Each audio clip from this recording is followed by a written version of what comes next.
So today is a momentous day, of course. There are many people who perhaps will be in fits of despair at what is happening. There'll be people who are perhaps losing sight of what they need to do in order to support Ukraine and Ukrainian victory. Stephen is not one of those. The minute the result is announced, he's been formulating strategies and working on how we can turn this situation around.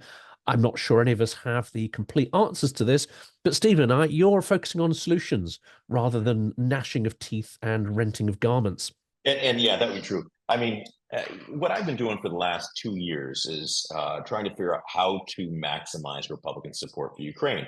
I'm a former chief of staff to a member of leadership, the number 4 person in the House of Representatives. So I've been in all those smoky backroom meetings. I know how they go.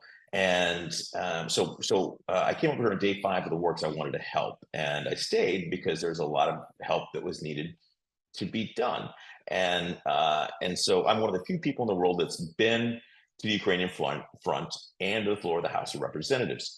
And I think that when you look at the Trump victory, there is a lot of hyperbole. There's a lot of conversations by people that don't understand the inner workings of the Republican Party, and that paint the picture bleaker than it may be. And Trump is a polarizing figure. A lot of people hate him. A lot of people love him. And regardless of how you feel about Trump, Trump is now the president of the United States. And if you want something for Ukraine, if you want a public policy outcome for Ukraine, Trump is an important factor. So, like, saying unkind things about Trump in the media, posting memes about him being this, that, or the other thing is not helpful. Having the pro-Ukraine community be further perceived as someone, as folks who are, antagonizing the president of the United States is not helpful, because you got to figure out how to work with this guy. And that's what we're doing. And I think some areas for hope are that in 2014, Poroshenko went to Congress. He asked for weapons. Obama sent him blankets and helmets and other non-lethal means of support. Now, imagine if at that time, we had sent ATACMS, had sent HIMARS, tanks, and what we sent now. The world would be different. Now, contrast that with 2017, when Trump got into office. He showed strength. He sent javelins, and those javelins and other weapon systems that, those are the ones that allowed Ukraine to keep the Russians out of Kyiv at the beginning of the war. And so do I know what Trump's going to do on Ukraine? No. Does Trump know what he's going to do on Ukraine? Probably not. So I think there's a lot of options here. A lot of things could happen. And how significant? I mean, certainly that point of javelins and NLAWs, speaking to many Ukrainians, there's absolutely critical capabilities at the right time. But what we've seen since then, over the last 3 years, under the so-called Sullivan doctrine of escalation management, we've seen capabilities not delivered in a timely fashion, not delivered when they could have the greatest strategic impact, and not delivered in the sort of quantities that are required. And this is something Ukrainians have been saying, which is, I'm putting out an episode called The 10% Ally, because only 10% of the approved funds, approved and mandated in April, have actually made their way to Ukraine.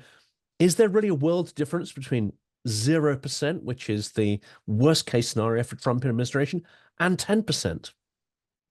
Operationally, no. The good news is that the Ukrainians now have a lot of practice of fighting without American weapons, should Trump cut them off completely. And by the way, this 10% that Zelensky's talking about, this bears out with what I've seen. I go to the front a lot. I've been to the front, 10 or 15 different places since the beginning of the summer.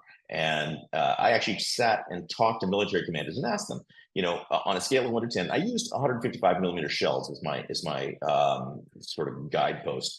And I said, do you have all the, with the scale of 1 to 10, with 10 being all the weapons you ever need, all the shells, all the 155 shells that you ever need, and 1 being, I don't ever have 155 millimeter shells, where are you at? and the standard answer I got was a 3 to a 6. So these weapons have not getting here. The Ukrainians are, if it wasn't for the technology being developed here with FPV drones, with kamikaze drones, the Ukrainians would be, the Russians would be in Kyiv by now. So Jake Sullivan, you're missing Jake Sullivan. He's on the way out now. I mean, it was questionable as to whether he was going to remain in a Harris administration. I think probably not, but there was certainly a fear that Harris will represent a continuation of the same policies. Well, again, the Biden-Harris National Security Organization was formed in the Obama administration. So in 2014, Jake Sullivan was there when Obama decided to not support Ukraine with lethal weapons. And in a rational world, Jonathan, in a world where there was consequences for actions, Jake Sullivan would be managing a Chipotle right now, because look at this guy. He there's actually been, in Bob Woodward's book, one of the people that accompanied the CIA director to Moscow said that he saw them, he got the feeling, he got the vibe that they had gone into Ukraine because of the complete failure of our withdrawal from Afghanistan. That was a Jake Sullivan production. Jake Sullivan shortly before October 3rd said the Middle East is as stable as it's been in decades. And of course, then October 3rd, Hamas kills thousands of Israelis and the Middle East explodes. And now you've got this policy of managed escalation. He's managing Ukraine's escalation. You might note he's not managing Russia's escalation. He's managing Ukraine's escalation in the desire to fend off World War III, to not have a nuclear war. So what's happened in this time of managed escalation in Ukraine? We started out fighting one nuclear power, Russia. Then another almost nuclear power, Iran, jumped in the game. And now we've got a third nuclear power, North Korea, who's also fighting. So managed escalation is going to be a euphemism for complete failure in foreign policy going on. And Jake Sullivan may also, be someone who becomes synonymous with feckless, feckless foreign policy. And for those who think this is just a partisan rant, there are extremely concerning patterns that we've been pointing out on the channel for some time, and those who are close to this and looking at it in a bipartisan way have been spotting. People like Rand Corporation and Samuel Charap in particular, people who have been proven wrong over and over and over again, and yet they have the ear of the national security team, not people who I would say have a far more robust understanding of Russia and how it works. Completely agree. Yeah, I am clearly partisan. I am also clearly talking about facts, and other people would support this. I've actually gone around and talked to my Ukrainian friends today, and I said, what do you think about the Trump victory? And they're like, well, I hope it's an opportunity for someone to send us more weapons. With the implication that it couldn't get much worse than it's been under Biden. I just saw, there's a New York Times article that came out a few days ago. I'm sure you saw it. The subheadline was, U.S. military says that lack of weapons is not Ukraine's major problem, which is what you would say if you were the people not sending the weapons. So, and Zelensky says 10%, you say 10%. And again, I've gone to my people in the field and they back that up with we just don't have what we need to fight. And he's equipped numerous battalions. I mean, one of the criticisms that has been leveled, not just by the US actually, but by all sorts of allies in Europe as well, they're saying, well, yes, we're providing all this stuff, but Ukraine is not doing its bit because they're not mobilizing society. The mobilization age is not low enough. They're not doing their bit. But Zelensky has specifically said that they've pulled together a certain number of battalions. Those battalions are not equipped to go into the fight. Exactly true. And, there's been a conversation about, yes, mobilization of Ukrainians, about the Ukrainians' willingness to fight. Well, nobody wants to go to Donetsk Oblast and throw rocks at the Russians.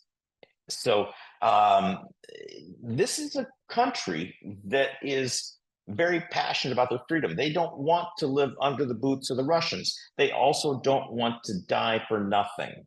And when you've got Jake Sullivan, sitting there polishing his HIMARS back in DC and not sending them to Ukraine, that's a real something that's demotivating for Ukrainians.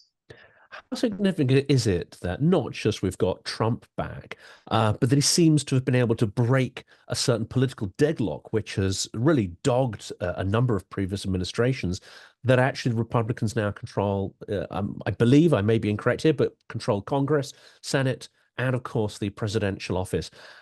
How powerful does that make him in terms of ramming through his policies? If indeed he may not know what those policies are at the moment, but how significant is the win? Well, I think that what I'm hearing is that the House of Representatives may actually be under Democrat control. And again, as you point out, it's up in the air, and we're still in the kind of end stages of that. And I just want to point out, before I came to Ukraine, I ran a lot of campaigns, and so if the Democrat supporters of Ukraine that may be listening to this are upset about the Trump victory, I think you've got to look at Biden and his inner circle. And Biden has a debilitating health condition, and we saw that whenever he came out for the debate with Trump. But Biden's family, Biden's staff, and the White House press corps saw that every day. And so when he decided that he was going to run again, he closed the opportunity for anyone else to run. And so then when the world saw what the Biden administration, what the Biden staff should have told the world, there should have been a world where the Biden staff is either sufficiently courageous or insufficiently corrupt to tell the world that their boss has a debilitating health condition, but there wasn't. And so they had to go with the least popular vice president in my lifetime as a candidate. And she was a terrible candidate. She actually underperformed among women. The woman candidate got 3% fewer women in this election than Biden did. She underperformed among the much vaunted Gen Z, and so she underperformed a lot of places. She lost Latinos, is what the exit polls are showing us. And so this is an epic failure of the Democrats. And I think there's no one to blame except for Biden's inner circle and the White House press corps. Because had they been upfront with the American people, a year and a half ago, then you would have had the opportunity for the Democrats to put someone who would be competitive against Trump. And so, that is where we're looking. I'm looking forward. And, we have Trump. He's the president. And let's work with him. So, I mean, neither candidate, to be fair, are on the first flush of youth. And there have been cognitive concerns, let's say, about the guy who's won. I mean, let's be clear. There are concerns on both candidates that neither are the strongest showing of the last couple of decades, even. Well, and I know 2016, both candidates were the least popular candidates in the history of American politics. In 2024, you can say that as well. I don't know if you can say that about 2020, but neither Biden nor Trump at that time, Biden barely beat Trump, and Trump was, according to the polling, one of the least popular candidates of all time, right? So we in America seem to have generated a machine that provides us, out of 330 million people, the two least popular candidates to go against each other. So extraordinary. Yeah. I mean, we're not doing infinitely better than that, I have to say. We're not necessarily got. Have you guys had? Who's your prime minister now? I've kind of lost track. That's we've got through a fair few of them, and the lettuce is doing strong, and not so much the previous candidates. Well, Keir Starmer hopefully has got his head screwed on. Certainly in defense matters, the right noises are coming out. We're waiting to see whether the actions actually follow on from that. And of course, what happened yesterday is a significant cold shower for European leaders, whether they pick up on this or not. But what I want to tackle you is another issue here, because whether it's Biden, whether it's Trump, whether it's Sullivan, whoever it is, it seems that a lot of the world's analysts and media are looking at the Ukraine war as if it's a local conflict. But if we go back to Putin's strategy that has been taking shape since 2007, it's quite clear that he wants to degrade and dismantle the entire architecture of the post-World War II order, including the rules-based order, international trade, international law, and all the institutions that underpin it. He would also like to see NATO and the EU dismantled and detoothed. Well, one could say those institutions do a rather good job of undermining themselves at every opportunity. But it does seem that in Trump, Putin may at least believe that he has a candidate who could eviscerate NATO. And here's some things I'll say about that. I think it's time we re-examine the World War II order, because the United Nations is completely useless, and it's actually beyond useless. You saw the UN Secretary General go embrace Putin at the BRIC conference, and did not manage to show up at the Ukraine peace conference, which is in Switzerland, right around the corner from his house. So I think you've got to look at that. You've got to look at the International Committee of the Red Cross, whose entire job was founded to protect POWs, and they've done a terrible job. I mean, they have not protected Ukrainian POWs at all. So there's a lot of aspects of the World War II order that need to be reexamined. But one of them is probably not the NATO alliance, because that's been very effective. And I will say this: one of the things that there's 6 months of congressional dysfunction that kept American weapons from getting to Ukraine. Then there were 7 months so far, and counting, of administration dysfunction that's kept weapons to get from getting to Ukraine. So what that showed Europe is that they cannot count on the United States of America for their defense, which is a good thing, because, Jonathan, I'm sure you would agree with me. I believe we're in World War III right now, and the only people acting on that information are adversaries. So if we're in World War III and we're going to have this sort of conflict in the coming years that I dread and hope I'm wrong about, but if I'm right, then we're going to need all the military prowess from Europe that we can get. They need to be able to manufacture shells and tanks and everything else. So that is the good news of the sacrifice the Ukrainians made, all those men that died, men and women that died, waiting for American weapons. And just two areas to sort of continue this conversation. One, of course, is red lines. And, Trump could go two ways, I think. There's a third way where, and I think this is maybe a little optimistic, where he could get, incensed at Putin and give Ukraine everything it needs. There are a lot of commentators actually sort of talking about this one. I find that, at least in the sort of short to medium term, fairly improbable. When it comes to red lines, he could either double down on them, and then we're forced to either ignore that and carry on regardless, or he may just turn around and say, I don't care about these red lines. They don't make any sense to me, and tear them all up. And one of those significant red lines, of course, is South Korea becoming more involved in the war, because they have one of the largest munitions industries in the world.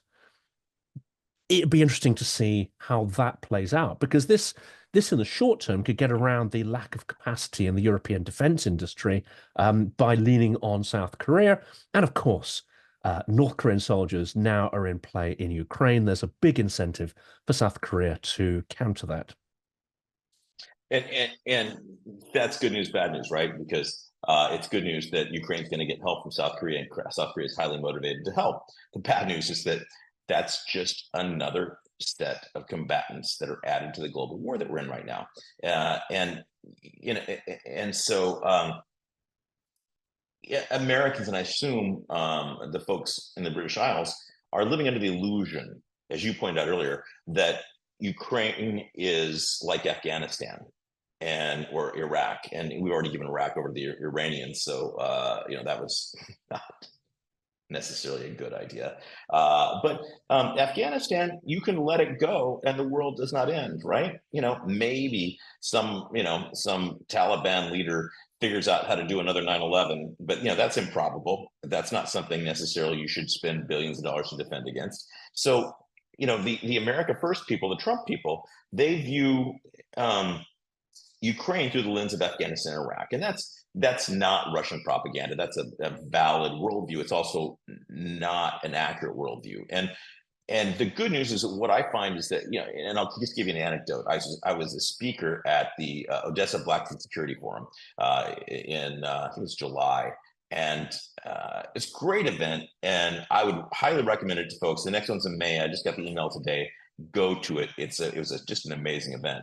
But there's a bunch of America First people there. There's about 10 guys from the America First world, and I chatted them up. And after we got through the obligatory hour of "I'm right and you're wrong," we started talking, and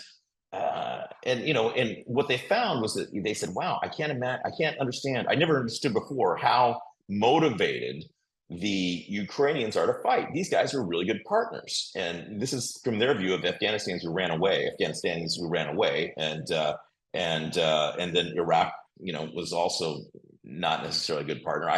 I was in Iraq for nearly 2 years as a civilian. I had a Glock that someone sold me because an Iraqi soldier sold it to them. So what happens is when these America First folks see the evidence of that Ukrainians are good partners, that Ukrainians are motivated to fight, then they kind of get closer to the Ukrainian cause, and they understand how it's a good bet. And something else I think which has been shown over the last 3 years is that some of the larger international organizations are almost victims of their own success. Now, the EU has grown, people wanted to join it, but that also means there are many, many more people that you have to get a consensus with. Russia, of course, has found that all you have to do is to cajole one or two of those into acting as your agent or asset, and that entire organization is rendered incompetent, essentially. We've got the UN, which you've mentioned there.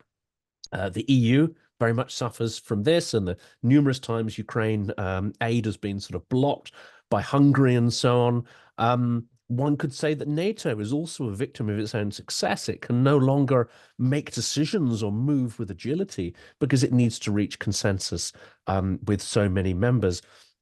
Is the future of defense actually in smaller regional alliances?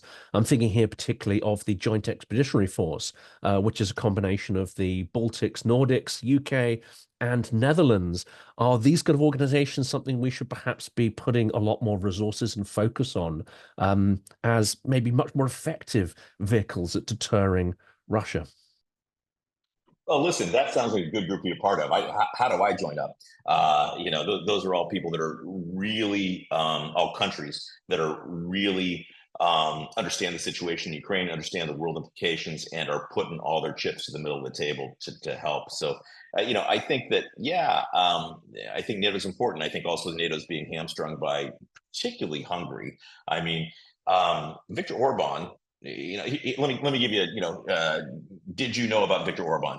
Viktor Orban and Viktor Orban and Hungary have been training Iranian nuclear scientists. They put together $85 billion, not $85 million, for joint nuclear projects between Hungary and Iran. In January of this year, after October 7th, in January of this year, the Hungarians signed an economic deal with Iran. The rest of the world's trying to isolate Iran's economy, and the Hungarians are trying to promote Iran's economy. There's a security deal they signed with China, where there's now Chinese police patrolling the streets of Budapest. And then, there's a long list of things where basically Putin, Orban is like a coin-operated puppet of Putin. And so why is Hungary adding value to NATO? And so I think that, something needs to be done. And maybe it's just, pouring more resources, as you say, into some of these alliances where everyone's of a like mind. And the last areas sort of focus on will be what are likely to be Trump's picks for his administration, because again, trying to be sort of non-partisan here, he did have quite a few adults in the room during the first administration. He was a political novice. They didn't all last very long, and some of them have vented their frustrations since then. But you had people like Milley, you had people like McMaster, and I would say these are fairly grown-up, experienced people. There is, of course, a fear that in his new administration, he will not pick people who say no to him, not pick people who try to describe a complex reality, but rather will go for sycophants, for want of a better word. What is the risk from having a fairly sort of amateur, let's say, administration, almost acting as a wrecking ball to US administration, environmental policies, and then the whole raft of infrastructure that sort of holds the US together? You win the previous bar is Jake Sullivan. It doesn't take much to do a better job. That being said, if Trump chooses the wrong people, then that could happen. And the folks that aren't saying things that I like to hear about Ukraine, JD Vance, RFK Jr., Tucker Carlson, all of whom have been influential with Trump on the campaign trail. But I will say about JD Vance, I know people that know him. I've talked to U.S. senators who have, spent the last 2 years with him, and they think that when, again, like Johnson, right? It's real easy to like throw proverbial bombs when you're not responsible for anything. But you're in there, you're responsible for world stability, and you're looking like, oh wait, if we don't do this, then the world could collapse. Okay, maybe we'll do this. So people that know Vance well tell me that he can adapt and that when he gets good information, he can make good decisions. And I hope that's true. And so then, and also I'd point to there's several U.S. senators who are potential candidates for jobs in the administration. Tom Cotton has been bandied about. He's someone, actually, I worked with him in the House of Representatives. He's a good human, and I know his chief of staff and pretty well. And his chief of staff they're just good guys in it for the right reasons. They want to, do the right thing. And and you may not always agree with what they think is the right thing, but they're in it for the right reasons. And you can say that about Lindsey Graham. You can say that about Marco Rubio. You can say that about a long list of Republican U.S. senators who are either going to be in the administration or still U.S. senators. and so these folks have Trump's ear and can be influential with them. And I just want to, again, there's a lot of people that get their information from MSNBC about the Republican Party, and that's and I don't get my information about the Democrats from Fox News. So I want to try to help people understand. This is what I do every day. I spend 14 hours a day trying to figure out how to get Republican support for Ukraine, and the Republican Party is not a monolith. There's a lot of champions for Ukraine inside the Republican Party. What you may not have noticed during the campaign frenzy is that there were several committee chairmen and members of House leadership who wrote letters to the Biden administration saying, you need to let Ukraine use weapons inside Russia today. And so the people that are putting the pressure on Biden are not Democrats. They're Republicans, and the Democrats, they're kind of good for a vote. Yeah, sure, I'll vote for Ukraine. Oh, what, you want me to stand up to the president and tell him that he's doing something wrong? I gotta go. I got a lunch, And so, so we've had some very positive stuff coming from Republicans in that regard. And I'd also just this anecdote. Think about this. Speaker Johnson, again, put his job on the line as the third most powerful American to get aid to Ukraine passed. Donald Trump could have blown that up with one social media post, but he didn't. And why is that? And depending on who you believe, there's half a dozen senators and 10 different members of the House that take credit for talking Trump out of doing that, but he didn't do that. So if Trump hated Ukraine, that's what he would have done. And so there's, again, there's reasons to think that Trump uh, can be convinced on matters of Ukraine. I mean, he's said to be highly transactional. Of course, he's been in business. So, maybe there's no advantage to blocking it. Maybe he can be persuaded to see an advantage in supporting Ukraine. And I think that is an interesting angle, isn't it? Because there's two things to play with here. We know he's transactional. Therefore, I guess your job is to show why that might be beneficial to him politically, perhaps in other ways as well, rather than the opposing view. It may be highly beneficial, or perceived by him to be highly beneficial, for instance, to dismantle the sanctions regime against Russia, which is something he's actually spoken about or hinted at. So it's about getting through, isn't it? And getting the advantage understood. But this challenge would have been there if Harris had won, surely, because it wouldn't have been Sullivan, but you'd have been trying to challenge the worldview of a national security team whose sort of you don't know what necessarily has gone into informing their worldview or how to break those barriers down. So it's a different challenge, but it's the same challenge. Yeah, and if you think about, Vice President Harris on the campaign trail, there was actually a journalist, and I can't remember which one, that asked her, what would you have done differently during the Biden administration? And this is a perfect chance for her to say, I would have been more aggressive about Ukraine, or any number of things, because President Biden's policies, a lot of them are wildly unpopular. It's just a smart political move to distance yourself from wildly unpopular things, even if you agree with it, So, and she missed that opportunity. She said, it was Vice President Harris. What would you do differently during the Biden administration? Not much. Okay.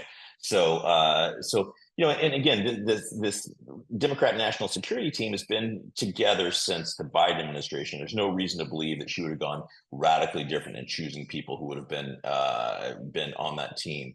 And so, and again, she certainly missed the opportunity during the campaign. So, we got different. Now we've got different.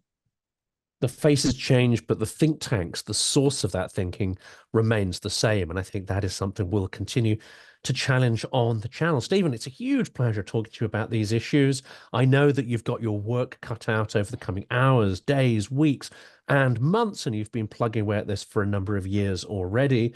Good luck with that. It's not an enviable position. I think you've not just got to contend with the new administration, you've got to contend with all the partisan issues of everybody on the left and the right and every different position there. Good luck with what you're doing there. Thank you for that. Oh, listen, man, always good to be with you. Happy to come talk to you anytime. I enjoy it. You're charming. You're a gentleman. You ask very intelligent questions. You're very well informed on this, and I think that we need you in a bigger platform, my friend.